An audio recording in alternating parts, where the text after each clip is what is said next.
একজন ভদ্রমহিলা তার স্বামীকে ফোন করলেন। ফোন করে বললেন, হ্যালো, হ্যাঁ বলো, তুমি এখন কোথায় আছো?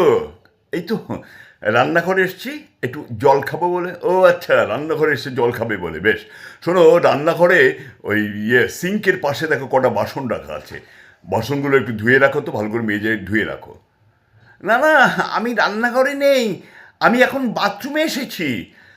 বাথরুমে? ও, বাথরুমে আছো, ভেরি গুড, কোনো ব্যাপার না।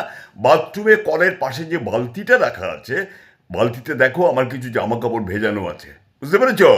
ওই জামা কাপড়গুলো কেচে রোদ্দুরে শুকোতে দিয়ে দাও। এই মরেছে রে, আমি তো বেরিয়ে চলে এসছি।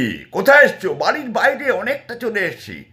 আচ্ছা, বাড়ির বাইরে চলে এসছো, বেশ করেছো। তাহলে এক কাজ করো, কালকে আমার ভাই আর ভাইয়ের বউ আসবে, তুমি ভালো করে একটু বাজার টাজার করো, বাজার করে তারপরে নিয়ে এসো, বুঝতে পেরেছো? না, আমি আমি এখন বাইরে নেই। তাহলে কোথায় আছো?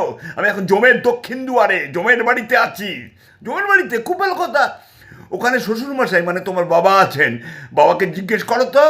কি কি কি কি কি কি কি জিজ্ঞেস করবো? বাবাকে জিজ্ঞেস করো আমাদের পুরনো বাড়ির দলিলটা তিনি কোথায় রেখে গেছেন, জিজ্ঞেস করো, যাও।